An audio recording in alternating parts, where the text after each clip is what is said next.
Alright guys, so now that we have our UI done here, I want to persist the data to local storage so that when we add a task it actually stays instead of just reloading and having it go away. So local storage is part of JavaScript. We don't have to use any third-party library or anything like that, so we can just go ahead and use it. So let's go down to the add task function. And after we actually add it to the DOM with this chunk of code right here, we're going to go ahead and call another function called, let's just say, store in local storage, and we'll call this store task in local storage. Okay, and we're going to want to, let's see, we're going to want to add into here the task, which comes from the value of, let's see, where is it? Right here, this task input dot value. So we can pass that in like that. So whatever is typed in here will get passed in here. So let's go right under the add task function and create this one. So we'll say function store task in local storage. That'll take in the task, and then what we want to do is define or initialize a variable called tasks, and then we want to check local storage to see if there's any tasks in there. So we do that by saying if local storage dot get item tasks, if that is equal to null, that means there's nothing in there. So that tasks variable, I'm just going to set that to an empty array. Else, then we want to set tasks equal to whatever's in local storage. Now remember, local storage can only store strings, so we're going to have to parse it as JSON when it comes out. So let's say json.parse, and then in here we'll get local storage dot get item tasks, like that. All right, and then what we want to do is push on to that variable, so tasks.push, and then pass in the task that was passed in here as a parameter. So we're adding it on to this array right here. And then the last thing we want to do is set it back to local storage, so set item. Now remember, it has to be stored as a string, so we're going to store tasks, and then we want to store the variable task, but we want to wrap it in a function called json.stringify so that we can actually store it. All right, so let's save. And now we'll go ahead and we'll say walk the dog, and we'll add it. So it gets added here. Now if I reload, it's going to go away. But if we look down here in the console or in the Chrome tools and we go to application, and we click on local storage over here, you can see tasks, and we have that walk the dog value. All right, so it is being persisted to local storage. Now the next thing we want to do is show it inside the UL here. So for that, we're going to create another function. Now, in addition to the function, we need an event to load for the function to be called. So in the load event listeners, I'm going to create a DOM load event. So for this, we're going to say document, and we're going to call an add event listener right on the document, and we're going to listen for DOM content loaded, okay, which is an event where that gets called right after the DOM is loaded, and then we're going to call get tasks. All right, so now we'll go right down here. Say get tasks from ls function. We'll say function get tasks, and let's see, we're going to, again, I'm just going to go down here and copy this and paste that in here. So we're going to initialize task, check to see if there's anything there. If there isn't, set it to an empty array. If there is, set it to whatever is there. and then we want to loop through these tasks that are there. Okay, we're going to do that with a for each loop.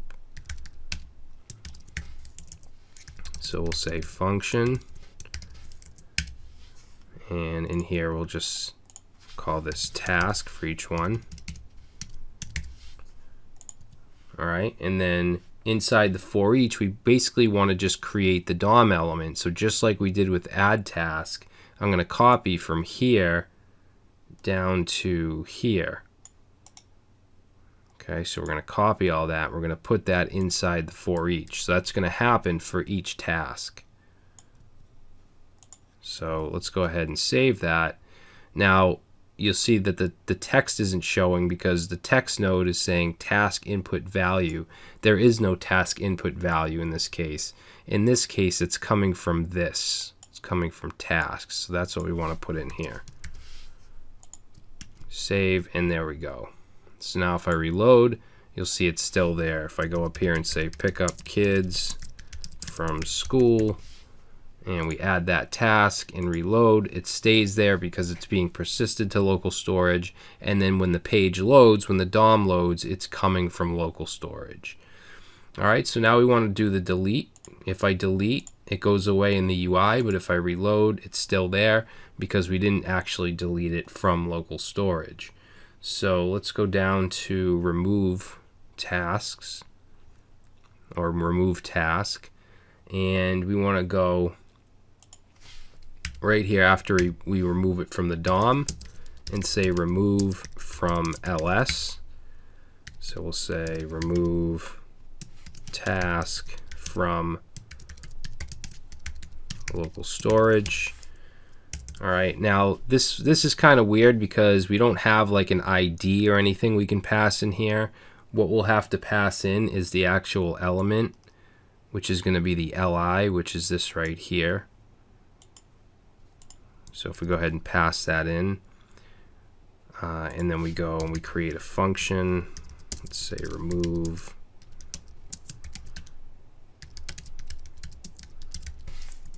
So remove from local storage, and it's going to be passed in a task item.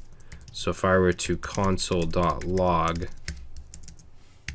task item and save, and then go ahead and click that, okay, and you'll see that it'll log the list item. So that's what we're getting here inside this function. So what I want to do is first check local storage, put it into a variable, just like we did here. So we're going to go ahead and put that in. Check to see if it's null. If it is, then it's an empty array. If not, then we're going to set this variable. Then we're going to loop through it. So for each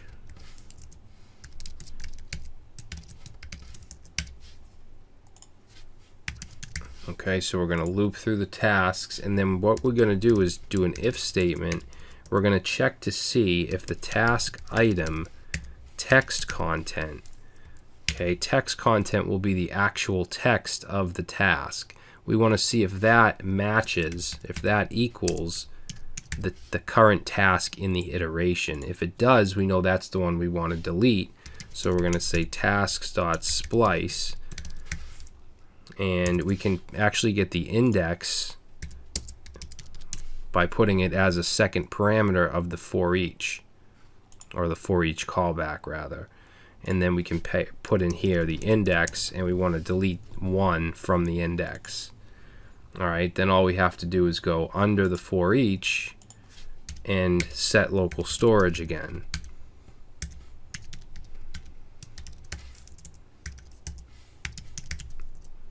Okay, we should have to wrap this in JSON.stringify and pass in tasks. All right, so let's save that. And now if I delete pick up kids from school and now reload, it's still gone. Okay, it's gone from local storage. So the last thing we want to do is the clear tasks. Right now, if I clear, it goes away, but if I reload, it's back. We need to actually clear it from local storage. So I'm going to go to the bottom of that clear tasks function. and let's call clear or clear tasks from local storage.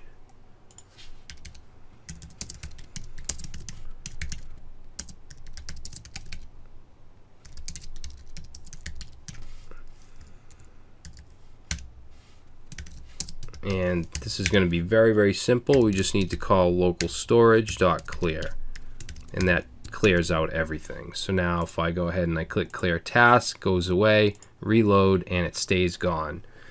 All right, so we now have an application where we can create tasks. It gets persisted to local storage, so we can leave and come back and it'll still be there, and we can delete them, we can clear them, and we can filter them. All right, guys, so I hope you enjoyed this project. It gives you some insight on how to work with the DOM, how to work with local storage, and that's it. I will see you in the next video.